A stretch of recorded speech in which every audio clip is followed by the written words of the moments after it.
Hello, and thank you so much for joining me here on So Stitch X. I'm Academia, and today I'm going to be doing a cute little review that's long overdue of Mieruko-chan Volume 2. I read it like the day after I did the first review, but I'm just like, life. Yay! Okay, you guys, so let's get right into it. Alright, so, I probably am saying it wrong too. Mieruko-chan, by Tomoki Izumi. Here's the cover. And if you didn't watch my previous review, I had a ton of questions. Found out these are cat demons. So it says on the back, salt, useless. Prayer beads, no dice. Disinfectant, mildly effective. Miko's fruitless attempts at warding off horrific spirits leave her with one option. Keep pretending these grotesque specters don't exist. But Miko hasn't given up yet. One day, she'll be free. Until then, she just has to survive changing room phantoms and ghost-infested tunnels and a girl named Yuria. So, I had a ton of questions in the last video. They were all answered. Like all of them. Every single one of them. I was like very surprised actually that they were all answered. Like a good example was I was questioning just a little thing.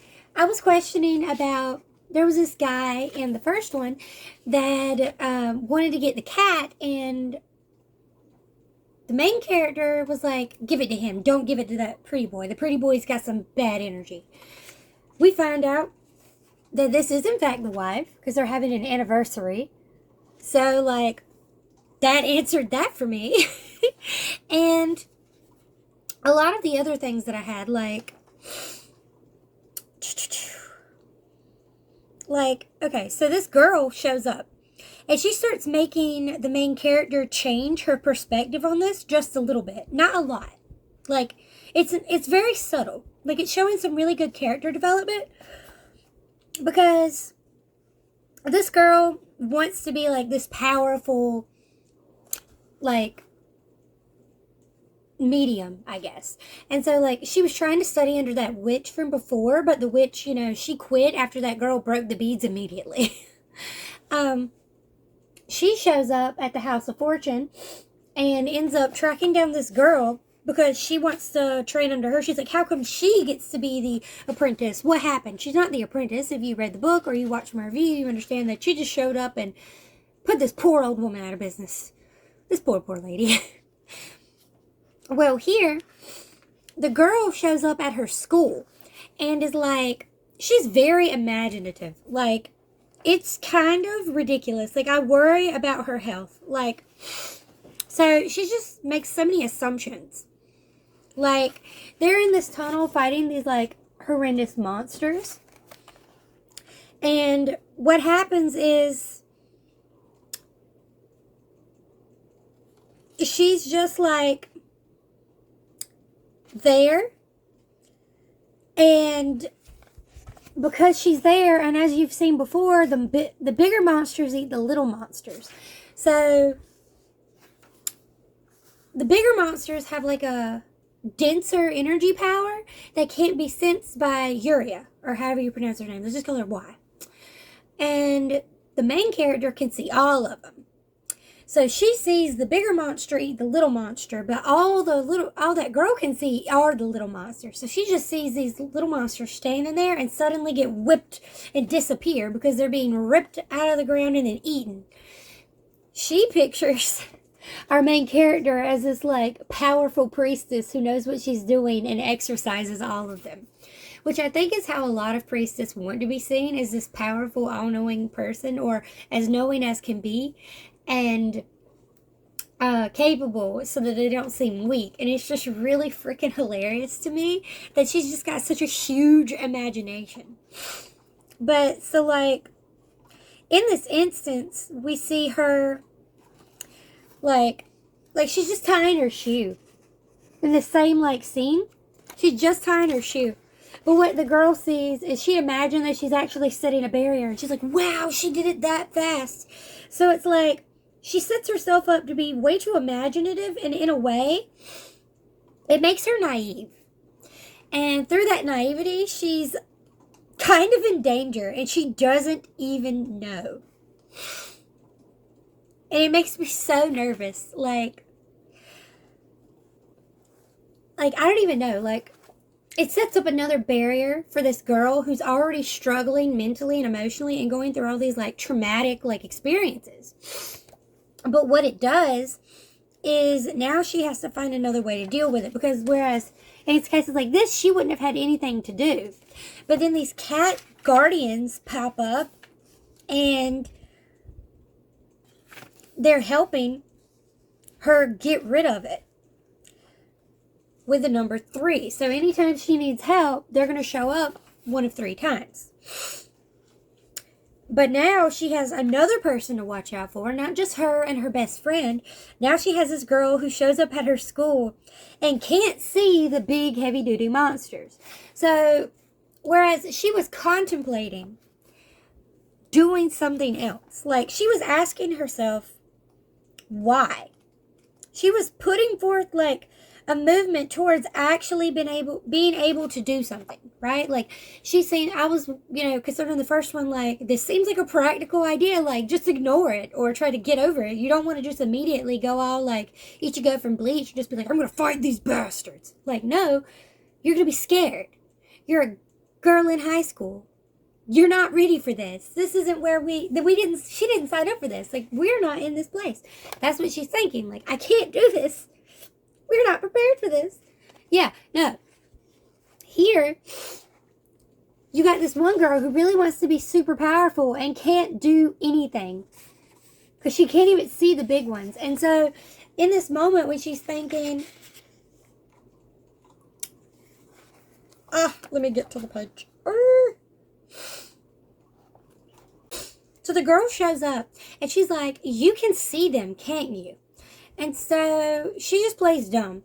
Like, what are you talking about? She's like, you can see them, right? And she just points at them. And the girl's like, why are you pointing at them? Letting them know you can see them means that the big one knows that you can see them. But she can't see the big one. So the girl starts pretending like they're cockroaches. Because she's trying to make it so that they're, like, not in any danger. And it's clear she's trying to, like, protect everyone. And so she's not just trying to protect herself by pretending anymore. And on page 70, she goes and she helps this man by telling his wife something that was important to him. Like,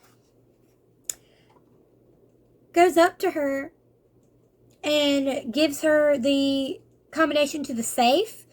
So they get into the safe, and then she's able to cook again, because this was the father, or this was the grandfather of someone, the husband of this little old lady right here. And they're able to, like, have some resolution, but she's still absolutely terrified.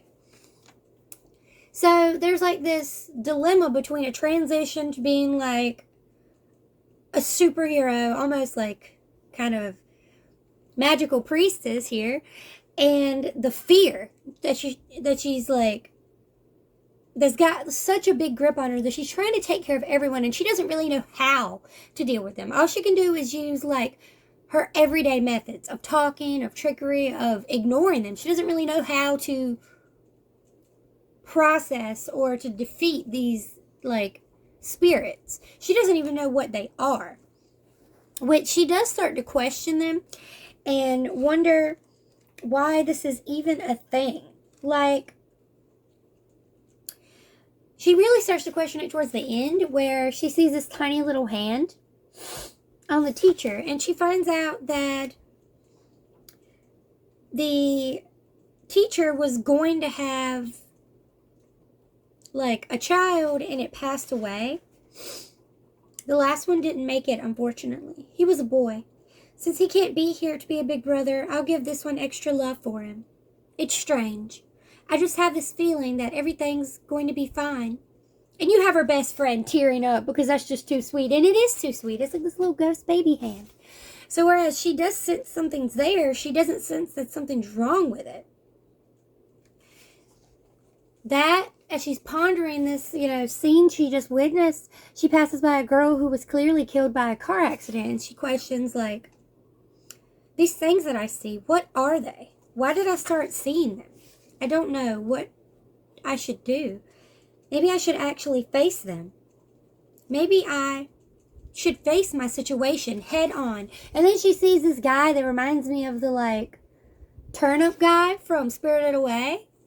And she's like, face it head on. And she sees it turn towards her. It's like this squid, but it does remind me of, like, the turnip guy until it starts to freak the fuck out. And she's like, nope, can't do that. So she just walks right up to the machine and talks about how she's got a red bean soup. It's like, what? Like, that's so wild. We also find out about, like, that guy from before, the creepy guy I mentioned at the beginning of the episode, how he didn't get the cats. Yeah, he becomes the new, like, teacher or sub-teacher or whatever. And you're like, oh, shit.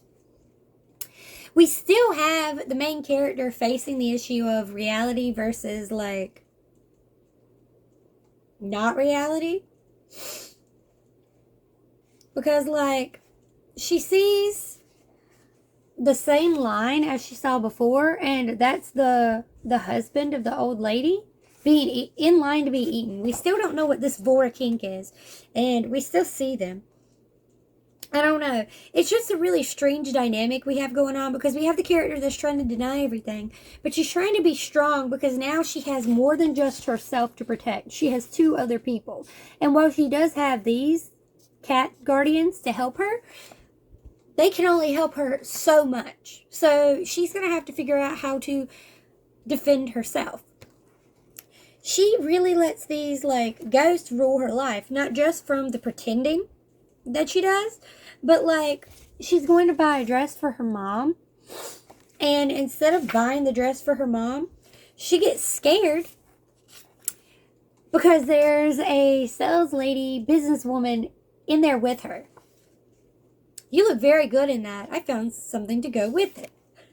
And so she's so terrified. You see, she puts on her, like, I'm not present look, and almost like a dissociated, like, face, and she walks out with the dress. Like, she just, like, she buys it, of course. She pays for it. She's not shoplifting. But she wears it for herself instead of for her mom because she's too afraid to go back into the dressing room and take it off. The people around her don't understand. So the sales lady thinks that she's wearing the dress because her brother complimented her. And she's like, oh, that's such a cute family. But in reality, it's actually really depressing because it's like she's letting the ghost who don't necessarily know that she knows that they're there rule over, like, her finances and her life. And it's like she's trying. Like, she's got the budding ideas of, I need to do something. I can't just let myself be, like, taken advantage of by these fucking ghosts. But she's scared. But she's scared. And she doesn't know what to do. So, it's just really wild. And it's like she's trying to create this new dynamic of what to do, but she doesn't know what to do. She doesn't know how. And she has so many people that she's concerned with taking care of that, just like with the dress, she's not concerned with taking care of herself. She doesn't want to make herself a target because she wants to be able to protect everyone that's around her. She doesn't want to have to worry about anyone that's near her. So it ends up becoming this whole thing, and it's ridiculous. Now, I do have my favorite, like, spirits being eaten moment in this one. So her friend has such, like, a big energy that the spirits were roasting the small ones on her like she was a bonfire and eating them like they're marshmallows. And I swear to God, that is freaking hilarious. One final thing to note that I thought was really cute. I thought this one was a lot more upbeat than the first one. Which, of course, the first one's going to make, like, a big bang. But one thing to note is that this one is leading towards that, like I've said, this one's leading towards that idea of starting to think about standing up for herself. So she witnesses this Reaper guy who's able to, like, exorcise the spirits. And when she's able to see them exorcise the spirits, that's, like, a key little incident where she's exposed to something that does, like, absolutely terrify her. But it's a key moment that she could keep in mind for later. And I, like, totally expect to see them again. Just like I'm glad we get to see these Junji Ito-esque cat spirits. The big focus on cats in here, it's very Junji Ito, because you got the cats that are the dark cats spiraling around the teacher guy. You got the cats spiraling around the, like, all the time. Like, you have the cat spirits from the temple. There's just so many cats. I don't know. This is just a very Junji Ito, like, fascination with cats, I must say. But I do enjoy this one. This one did feel a lot more upbeat. And we see how she wants to help. She wants to learn how to deal with the spirits, but she also wants to protect those around her. So it's just interesting dynamic, and I can't wait to see how it develops more in the next volume. All right. Thank you guys so much for watching. I will see you here next time on So Checks. Have a wicked evening. Please like, subscribe, and leave a comment down below. Bye!